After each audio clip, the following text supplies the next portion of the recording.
हनुमान को न सिर्फ अपनी आंखों से ही मुलक्कत फरमा चुके हैं, बल्कि उसकी ताकत को भी आजमा चुके हैं। जिसके एक दूत की ये हालत है तो उससे मुकाबला करना सरासर खजालत है। बस बस चचा साहब, खामोश हो जाओ। और अगर आपको रामचंद्र का इतना ही खौफ है तो कहीं बेहोश हो जाओ। खानदान पर इस कदर तबाही मचे, मगर तुम वहां जाकर छुप जाना या तुम्हारी जान बचे। अफसोस, बेचारे दुश्मन, अगर शेरे जैसे हमारे खानदान में पैदा ही ना होते तो आज हम अपनी किस्मत को न रोकते। बहन की नाक काटी जाए और भाई को शर्म न आए। जाओ जाओ जाओ जाओ और जल्दी जाकर कहीं छुप जाओ, क्योंकि अगर कहीं मौत देख जाएगी तो फिर भागने के लिए जगह न पाएगी। ओ नादान सात लड़के, तो इस कदर जबान चला रहा है और जमीन व आसमान के तर्क आ रहा है। माना कि तू नशे जवानी में मगरूर है, मगर अक्ल और धनश तुझसे कोसों दूर है। इस बेशक बलासत भर का लड़का और हाथ भर की जबान, जो मुंह से निकला वही फरमान। इस वक्त तू इतनी शेखी जता रहा है और अपने आप को बड़ा लासानी बहादुर बता रहा है। कल तो मर गया जब हनुमान अकेला ही हजारों की कुर्की कुर्की कर गया। जिस बात को मैं नहीं कहना चाहता था तुम कलवा कर ही रहोगे। चाचा साहब, इसमें भी तुम्हारी साजिश थी, शरारत थी, जो हनुमान यहां से इस कदर फरार हो गया। न उसकी आप बिला वजह हिमायत करते और न पिताजी उस पर अपनी नजर अनायत करते। जब से हनुमान यहां से भाग गया तेरा तो नसीब चाह गया। मन की मुराद मिली, दिल की कली खिली। मेरा दावा है कि हमारे साथ हमदर्दी का तुम्हारा सिर्फ और सिर्फ दिखलावा है। सच तो यही है कि तुम्हारी रामचंद्र के साथ चलती है और तुम्हारे जैसे गद्दार पर किसी तरह भी भरोसा करना सख्त गलती है।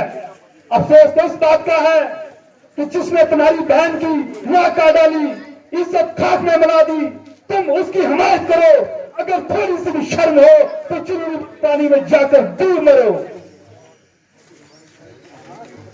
भाई साहब, देखते हो ये कल का छोकरा किस तरह कदर सख्त व सुस्त कह रहा है। बेशक ये जो कुछ भी कह रहा है बिल्कुल सही कह रहा है। अफसोस कि आप ही इसकी बाहमायत करके मेरी तौहीन कर रहे हैं और इसकी पीठ ठूंक ठूंक कर मुझे शरे दरबार में दलील करवा रहे हैं। अरे बेगैरत, अगर मैं इसकी हिमायत भी करता हूं तो ये तेरी तरह दुश्मन का तरफदार तो नहीं या तेरी तरह को भी कदार तो नहीं। बिला शक तेरी दुश्मन के साथ गहरी साथबाज है, इसलिए हर एक बात हमारी तेरे नजदीक काबिल एतराज है। हनुमान की वकालत करने के लिए तू आगे हट गया। जब मैंने उसका कत्ल करना चाहा तो तू जस्ट बीच में पड़ गया। अब मेघनाथ ने उनके बरखलाफ जंग का मशवरा दिया तो तू उसके सर कट गया। जरा कोई उनके बरखलाफ बोलता है तो तू झट उसकी जुबान टटोलता है। मैं हैरान हूं कि तू बिना वजह क्यों मेरे साथ इस कदर बर्दाश्ता है, जो मेरी बर्बादी के लिए बर्दाश्ता है। भाई साहब, ये आपकी भूल है और मेरी निस्बत ऐसा ख्याल करना बिल्कुल फजूल है। ना मैं कौमे गदार हूं, ना रामचंद्र का तरफदार हूं, बल्कि आपका सबके दिल से वफादार हूं और आपके लिए पसीने के बदले खून बहाने को तैयार हूं। मगर इस आने वाली खराबी को देखकर जरूर इस्तवार हूं जो आप से रहे हैं और खामखा एक सूती रात को छेड़ रहे हैं। एक औरत बोबी पर आई, इसके लिए इतनी खून रेती लड़ाई। मगर उनके दिल में ये क्या समाई जो उन्होंने बिना वजह शोभना की नाक उड़ाई। अरे बेहया, अति शर्माई। बेशक यही एक बात है जिसने आपकी तबीयत इस कदर भड़काई, मगर वो खामखा उनके सिर चढ़ी आई और अपनी कहिए की सजा पाई। शर्म, शर्म, लानत, धिक्कार है तेरी ऐसी जिंदगी पर।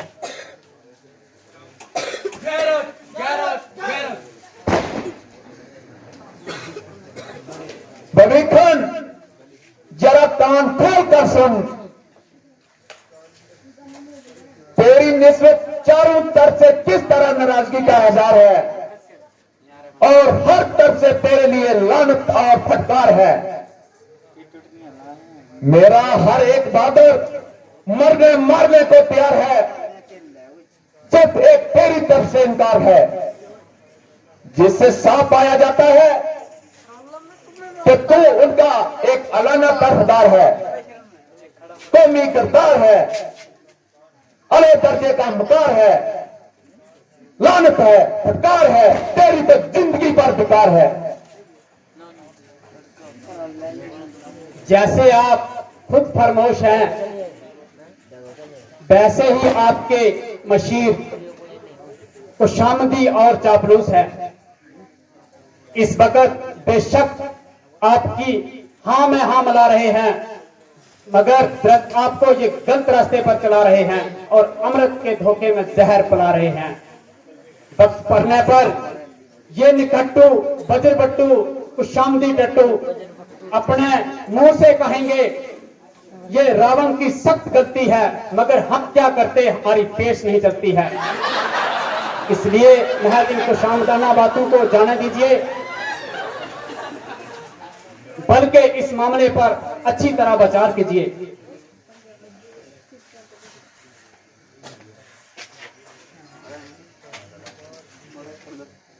अरे पाजी मकार बेगैर गिरफ्तार, तो इसी वक्त जहां से कबूर हो जा और मेरी आंखों के सामने से दूर हो जा। तेरी जान की सलामती इसी में है कि तू फौरन मेरी हदों से दूर हो जा। अरे बेहया, अगर वो तेरे साथ कुछ बुलाई करता तभी तो तू उनकी मोहब्बत का दम भरता।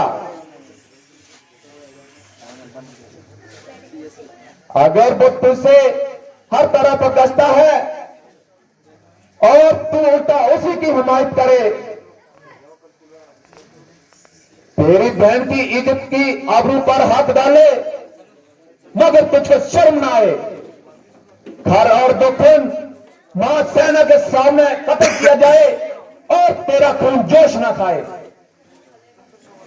अरे निर्लज, इस बेहयाई की जिंदगी से तो बेहतर था कि तू कुछ खाकर सो जाता ताकि तेरा खात्मा तो हो जाता। अगर मैं तेरी बातों मर जाता तो हर घर में बरी करता और तुझको इसी वक्त जहां तो क्या करता, मगर मैं तेरे जैसे बेशर्म नहीं और अपना मां जाए भाई को कत्ल करना मगर मेरा धर्म नहीं। इस पाजी को मेरी आंखों के सामने से दूर कर दो और दोस्त भाई इसके साथ में मुंह कर दो।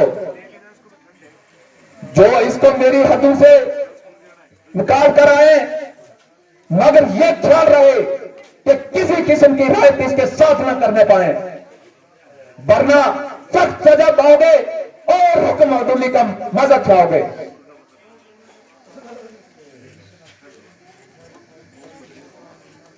अफसोस, मेरी खैर ख्वाही का यही सलाह मिलना था। मैंने इस तरह भरे तलवार लंका से जलील होकर निकलना था। अच्छा भाई, तुम्हारा क्या कसूर? दरअसल ईश्वर को इसी तरह मंजूर है। ये हरी भरी लंका बिल्कुल खाके स्याह हो जाएगी। जिस सल्तनत तमाम दुनिया में धाक थी वो तुम्हारे हाथों से तबाह हो जाएगी। अच्छा, अब मेरा आखिरी नमस्कार लीजिए। ना आपके किसी कामों में सरताज